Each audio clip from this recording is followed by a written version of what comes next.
पिछले 11 महीनों से कोविड का जो खेल चल रहा है बहुत ही सब कुछ बदल गया है। और आज फाइनली मैंने कोविड के लिए जो वैक्सीनेशन होता है वो करवाया है। एंड उसका जो एक्सपीरियंस है मैं आपके साथ आज शेयर करने वाला हूँ कि कैसा एक्सपीरियंस रहा है। पिछले 11 महीने ने तो पूरी ज़िंदगी बदल डाली।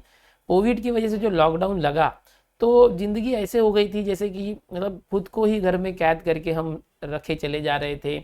फिर सारी जो सुरक्षा के उपाय, मास्क लगाना, सैनिटाइजेशन करना, और ऐसे लग रहा था यार ये हमारी लाइफ में जो नई चीज़ें आ गई हैं इससे छुटकारा कब मिलेगा। तो फाइनली धीरे धीरे हमारे जो देश के साइंटिस्ट हैं वो वैक्सीन के ऊपर काम कर रहे थे। और ऐसे लग रहा था पिछले साल ही अगस्त सितंबर में वैक्सीन आ जाएगी, लेकिन आते आते बहुत लेट हुआ। आखिर जनवरी फरवरी तक वैक्सीन आई। लेकिन कहा जा रहा है कि नॉर्मल पब्लिक के लिए अभी वैक्सीन जो है 1 डेढ़ महीने और लगेंगे। लेकिन मेरा नंबर आ चुका वैक्सीनेशन का, तो मैं वैक्सीनेशन सेंटर पर गया था। तो वहाँ पर जो भी मुझे अनुभव आया वो आज मैं आपके साथ शेयर करने वाला हूँ। तो ये जो कोविड का वैक्सीनेशन है जस्ट नॉर्मल जैसे हम कोई इंजेक्शन लगवाते हैं उसी तरीके से होता है। और जनरली इसके 2 डोज दिए जाएंगे ऐसा मुझे बताया गया। तो अब मैं आपको थोड़ा सा लेआउट बताता हूँ। मैंने कुछ इमेजेस लिए थे कोविड के वैक्सीनेशन के समय। तो मुंबई की बात कर रहा हूँ, मुंबई में हूँ मैं। बहुत सी जगह पर म्यूनसिपल कॉरपोरेशन की तरफ से कोविड वैक्सीनेशन सेंटर बनाए गए हैं और काफ़ी अच्छी फैसिलिटी भी वहाँ दी गई है। एक लेआउट उनका फिक्स है, उस लेआउट के अकॉर्डिंग ही पहले रजिस्ट्रेशन होगा, आपको टोकन लेना पड़ेगा। ओके, तो जैसे कि मैंने सबसे पहले टोकन लिया। जैसे कि हम कोविड वॉरियर्स में आते हैं तो जो भी गवर्नमेंट एम्प्लॉयज़ हैं उनको में एसएमएस के जरिए इंटीमेट किया जाता है। तो मैं वहाँ गया, आईडी कार्ड दिखाकर हमने टोकन लिया। टोकन लेने के बाद मुझे इस तरह की एक रिसिप्ट दी गई जिसमें 2 डोजेज होंगे, डोज 1 एंड डोज 2।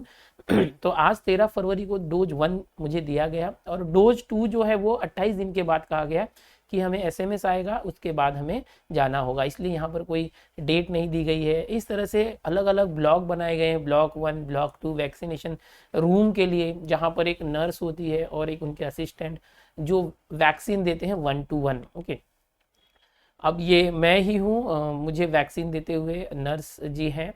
तो जस्ट एक छोटा सा इंजेक्शन होता है जिसके अंदर वो जो वैक्सीन भर के वो हमारे हाथों में यहाँ इंसर्ट करते हैं।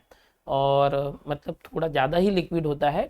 और ये पहला डोज था जो मैंने इंसर्ट करवाया है वैक्सीनेशन। उसके बाद क्या होता है कि हमें एक ऑब्जर्वेशन रूम में बैठना पड़ता है, वेटिंग रूम जिसे कहा गया है, कि वैक्सीनेशन करने के बाद लगभग आधे घंटे तक आप डॉक्टर की निगरानी में रहेंगे। तो हम वहाँ बैठे थे। हमें एक कूपन भी दिया गया था जिसमें इन टाइम और आउट टाइम दिया गया था। तो उस कूपन पर जैसे कि मेरा 1 बजे के लगभग कुछ वैक्सीनेशन हुआ तो 1:30 का टाइम था आउट। तो मैं आधे घंटे वहाँ इंतज़ार कर रहा था, मैं बैठ के डॉक्टर्स के ऑब्जर्वेशन में, कि कहीं कुछ रिएक्शन ना हो जाए। ओके, तो वो देखते रहते हैं कुछ तकलीफ़ तो नहीं हो रही है वैक्सीन देने के बाद। तो कोई तकलीफ़ नहीं हुई आधे घंटे तक। तो फिर उसके बाद हमने वो स्लिप डॉक्टर को दी और उन्होंने हमें जाने की अनुमति दे दी। इसके बाद हमें एक मैसेज आया। मैसेज में हमें अभिनंदन किया गया था कि आपको वैक्सीनेटेड कर दिया गया है, और एक लिंक दिया गया था। और उस लिंक से ये सर्टिफिकेट जनरेट हुआ कि हमें जो पहला डोज है कोविड-19 का फर्स्ट डोज वो आज के दिन 13 फरवरी को दिया गया। और पूरी डिटेल यहाँ पर है। तो यही जो है हमारा आज का वैक्सीनेशन का अनुभव रहा है। पिछले 11 महीने से सभी लोग टेंशन में हैं, क्या होगा कैसे होगा। वैक्सीन का इंतज़ार पूरी दुनिया कर रही है। तो अभी भारत के अंदर भी, महाराष्ट्र मुंबई के अंदर भी सभी लोगों को यही है कि कैसे भी करके हम भी वैक्सीनेशन करवा लें। तो मैंने आज वैक्सीनेशन कराया तो मुझे ऐसे लगा कि आपके साथ ये अनुभव शेयर करना चाहिए। कोई रिएक्शन का कोई प्रॉब्लम नहीं, कोई तकलीफ नहीं। हम अभी लगभग वैक्सीनेशन करके मुझे अभी 7 घंटे हो चुके हैं जब ये वीडियो मैं शूट कर रहा हूँ। तो कोई रिएक्शन नहीं है। उसको सिर्फ हम नर्स ने कहा था कि बर्फ से सेक करना है, वो मैंने घर पे आके कर लिया। तो जब आपका नंबर आए तो ज़रूर आप लोग भी वैक्सीनेशन कराएं, क्योंकि ये जो 11 महीने से, पिछले 11 महीने से हमने त्रासदी या हम मुसीबतें झेली हैं, कम से कम उसका खतरा हमें ना रहे। लेकिन हमें सुरक्षा तो रखना ही है। सुरक्षा के जो उपाय है, मास्क और सैनिटाइजेशन, हाथ धोना, ये सारी चीज़ें तो करनी ही पड़ेगी जब तक पूरी तरह से ये जड़ से ना उखड़ जाए। तो आज के इस वीडियो में मुझे यही अनुभव शेयर करना था।